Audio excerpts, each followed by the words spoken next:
Well, let's go back to COSI and transaction costs for a moment. These bargaining and negotiating costs. Reaching a deal can be long and costly. Consider a company negotiating with its union. Contracting costs, both for new contracts and the termination of existing ones, those can be costly, can require a lot of personnel, expertise, professionals. Once you've got a contract, policing and enforcing that contract, the need to monitor to ensure performance of the bargain. Certain kinds of transactions have very low monitoring costs. When I go to my favorite burrito restaurant and get a burrito, I know whether the burrito's up to par pretty quickly. I take a bite. If it's what I'm expecting, I'm happy. I feel like I've gotten my money's worth. Very simple transaction, doesn't require a lot of negotiation, doesn't require a lot of governance costs. The more complex the transaction, the more those kinds of costs will rise. Another transaction cost are search and information acquisition costs. In markets, buyers need to search for the best prices, the best quality, availability of inventory. Sellers have to do market research and monitor competitors to know how to set their prices. And they may need to invest in advertising to attract buyers. Many costs on both sides well before anyone's actually transacting and far in addition to the price of the good at issue. And within organizations, there are also search and information acquisition costs. These aren't solely a feature of markets. Lower levels within an organization might gather information that they, or data that they transform into information and pass up the hierarchy. The higher levels of decision-making within an organization might use that information to make decisions that they in turn pass back down through the organization, or in a flat organization across through the organization for implementation. These are all costs of conducting a transaction, whether across a market barrier or even inside an organization within a firm. So what are the consequences of transaction costs and various kinds of market imperfections of the kinds we've mentioned? One consequence is that the equilibrium prices and output levels will differ from those predicted by the idealized model of neoclassical economics. Now, that doesn't mean that neoclassical economics ignores the way that frictions might affect optimal equilibrium price and output levels. Indeed, the price theory branch of economics asks, how and why do market frictions or imperfections of various kinds cause departures from the competitive equilibrium? The focus is on how these frictions alter the equilibrium price or equilibrium output level in a market. The complementary branch of institutional economics focuses on a different question. Another consequence of transaction costs is not just to distort the optimal equilibrium level, of prices and output, but it is to make the governance of transactions more costly. And the key question that transaction cost economics focuses on is what structure for governing the transaction will minimize the costs other than the price of the good itself. Governance structures may vary from non-hierarchical spot markets where anonymous trading partners are transacting some kind of commodity good to contracts of different kinds where you actually the identity of the other party starts to matter and you have a particular agreement because you're not simply exchanging a sandwich over a counter or some kind of commodity over a counter, but the transaction has additional features and complexities. And all the way up to fully hierarchical structures where even a contract is not enough to assure the outcomes that the parties are seeking to obtain through a contract.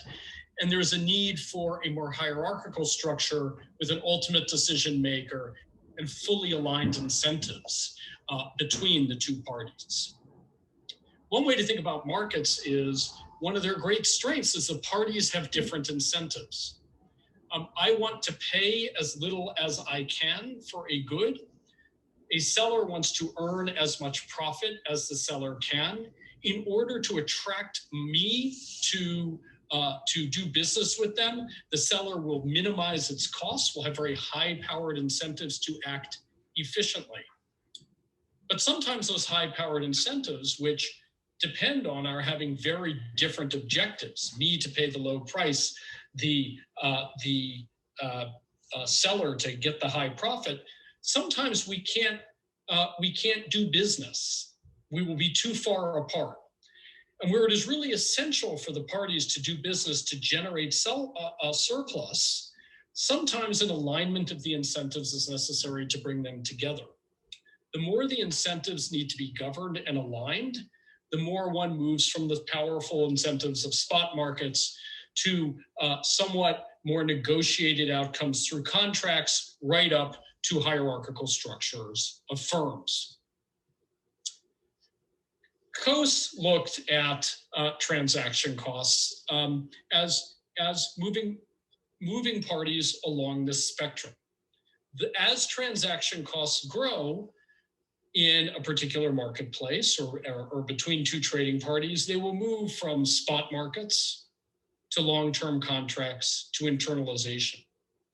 And of these sort of three canonical forms, within which, of course, there's a lot of variation in each of these categories, markets, contracts, and firms, the choice of where a transaction should take place should be made based on which structure will minimize transaction costs of the kinds that we've already discussed and that Coase identified. Oliver Williamson, who did famous work in the 70s and 80s on markets versus hierarchies and the relative capabilities of the two, Oliver identified key drivers of transaction costs that will in turn determine whether a given transaction is best mediated by the market, by contract, or should be internalized within the firm. What Williamson did, amongst many other great pieces of work, was to generate a falsifiable set of propositions about certain attributes of transactions that should determine whether or not they have high or low transaction costs. And that led to a great body of empirical work testing his hypotheses about the attributes of transactions and their effect on governance structure, work that largely bore out his theories and which was instrumental in earning him his Nobel Prize. And what Williamson said is, we can look at certain key identifiable drivers of transaction costs, and based on those, we can predict whether a transaction is better governed across a market, within a firm, through a contract. What were these attributes? Williamson identified frequency, timeliness and reliability, complexity, and asset specificity as the core attributes of transactions. If we go back to frequency, the more infrequent a transaction, the more occasional the transaction, the more likely that internalizing it is not really worthwhile, or the value of a long-term contract is not going to be very high. You're more likely to go to a spot market. But the more frequent a transaction, the more likely one is going to want to interact with a particular supplier, the more likely you're going to want to build that relationship, learn more about each other, put in place greater assurances through contract. Similarly, the more important timeliness and reliability is, the more likely one is to move away from an uncertain spot market and to lock in that timeliness and reliability through a contractual provision. Complexity similarly makes it harder to do business on a spot market. The more there's a significant degree of private information, of difficulty in measuring quantity or quality, the greater the ability or incentive of one party to act opportunistically towards the other because of this lack of observability or complexity. the more likely it is that the parties are going to look to govern their transaction and to put in protective provisions through a contract, or even in really important cases, to integrate the functions within a single firm. Probably the most important of Williamson's factors is asset specificity. This is where there are investments that a seller will make that are specific to a particular buyer, custom-made products or machinery that require sunk costs that are not redeployable to serve other customers. These kinds of positive, non-redeployable sunk costs mean a supplier may only be prepared to make that investment if it has some long-term assurance, because it's worried about ex post opportunism. So external supply of goods like that could be a problem. It's hard to outsource for a good that requires that degree of reliance, and that reliance can be mutual. The buyer might have to turn over intellectual property or trade secrets to the seller in order for the seller to make the specific investments and make a product or service to the buyer.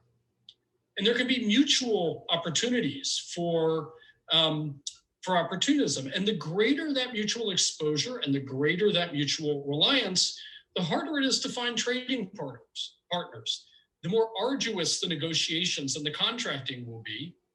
So there could be a real benefit where having that kind of specific investment creates a lot of value to internalizing the transaction within the firm, even though one is sacrificing the high-powered, cost-reducing incentives of the marketplace that an independent supplier would have, and taking on some of their cost risk by internalizing them, you may be unlocking the value of that specific investment. So specific investment will drive parties from spot markets to more hierarchical structures like complex contracts, all the way to vertical integration.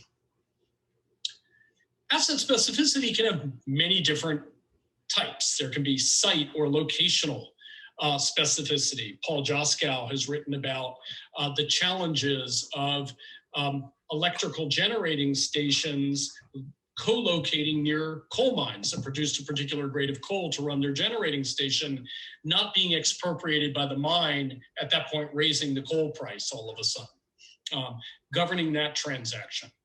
There can be type specificity, plant and machinery and investment that's usable only in a particular firm.